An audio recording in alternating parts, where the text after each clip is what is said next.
Hello बच्चों, आज सबक पढ़ेंगे। ये उर्दू जान पहचान क्लास 9 का पहला सबक है जिसका नाम है जिसका नाम है हिंदू मुसलमान। इस नज़्म को पढ़ने से पहले एक बात आप देख लीजिए। अगर ये आपको सबक अच्छा लगता है, ऐसे पढ़ना अच्छा लगता है, तो आप इस चैनल को सब्सक्राइब कर लीजिए। वीडियो पसंद आ रही हो तो इसको लाइक करिए।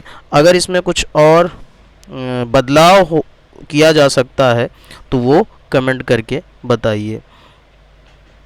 तो इस नज़्म में इस नज़्म को लिखा है तिलूक चंद महरूम ने।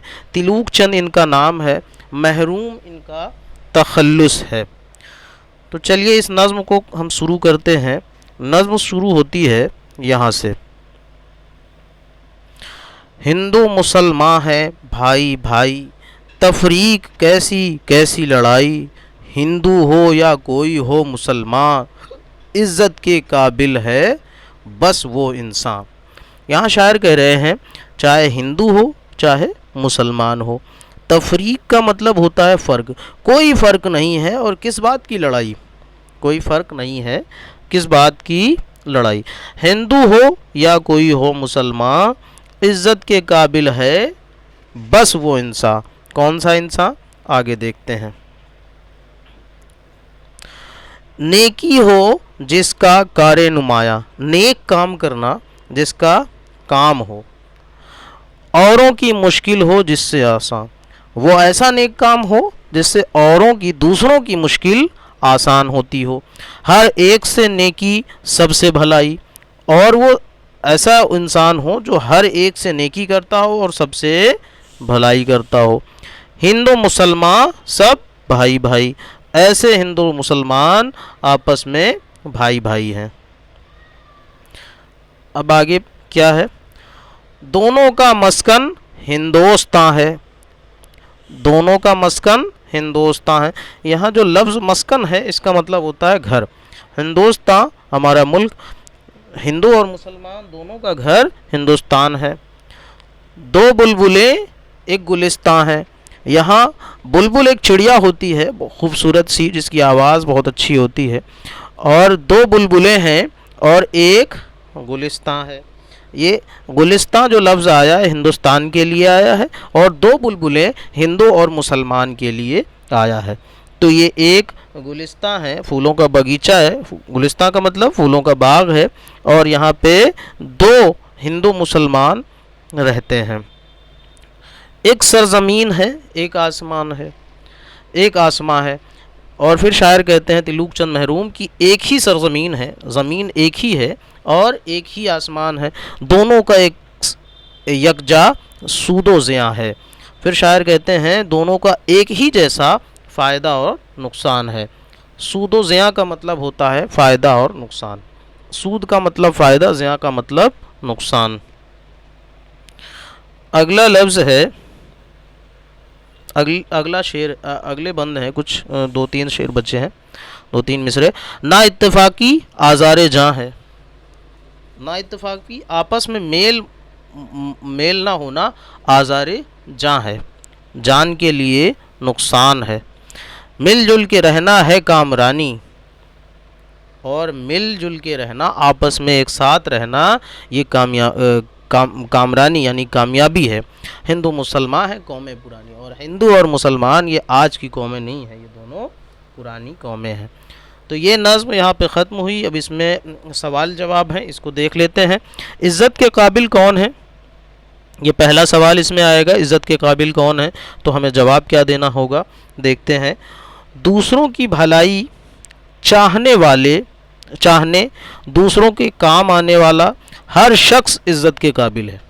दूसरों की भलाई चाहने और दूसरों के काम आने वाला हर शख्स इज़्ज़त के काबिल है। दूसरा सवाल, नज़्म में बुलबुलें और गुलिस्तां के अल्फाज किसके लिए इस्तेमाल किए गए हैं।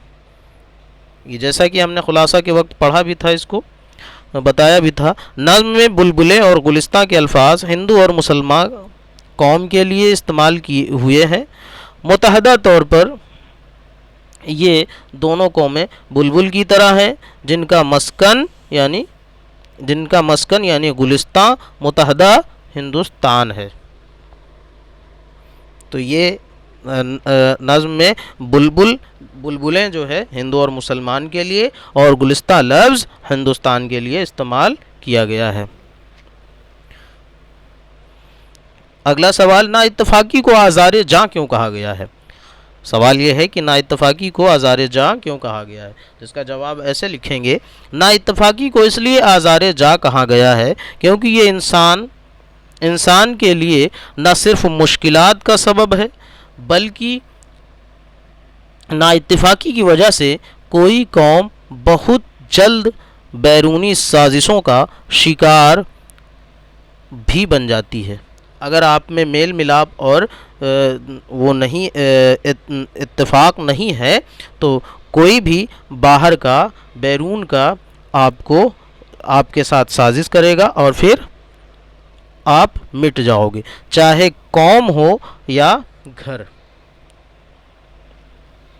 اگلا سوال ہے، کامرانی کا راز کیا ہے؟ اتفاق اور بھائی چارے میں ہندو مسلم اور دیگر قوموں کا اتحاد پوشیدہ ہے۔ اتفاق اور بھائی چارے میں، اتفاق مطلب میل ملاپ، اور بھائی چارے میں ہندو مسلم اور دیگر قوموں کا اتحاد پوشیدہ ہے۔ یہ سوال جواب ختم ہو گئے یہاں سے۔ اب یہاں پہ دیکھتے ہیں، نیچے لکھے ہوئے لفظوں کے واحد بنائیے، یعنی جو پہلے سے لفظ آپ کو کتاب میں دیے ہیں وہ جمع لفظ ہیں، ان کے واحد بنانا ہے۔ تو یہاں پہ آپ کو یہ کتاب میں یہ لفظ دیے گئے ہوں گے اور یہ آپ کو بنانے ہیں۔ تو جیسے اوروں سے واحد کس کو کہتے ہیں؟ واحد اس لفظ کو کہتے ہیں جس سے ایک اسم کا پتہ چلے، ٹھیک ہے؟